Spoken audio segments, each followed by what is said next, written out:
قبل ما تختار كلية حقوق، لو الخمس علامات دول معظمهم فيك فحقوق مناسبة ليك.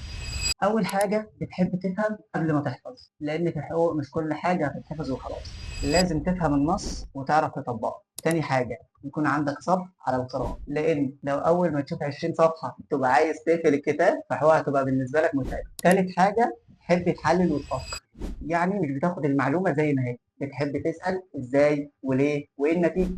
رابع حاجة بتعرف تعبر عن رأيك وتدافع عنه، مش شرط تكون متحدث ممتاز من أول يوم، المهم يكون عندك استعداد تتطور.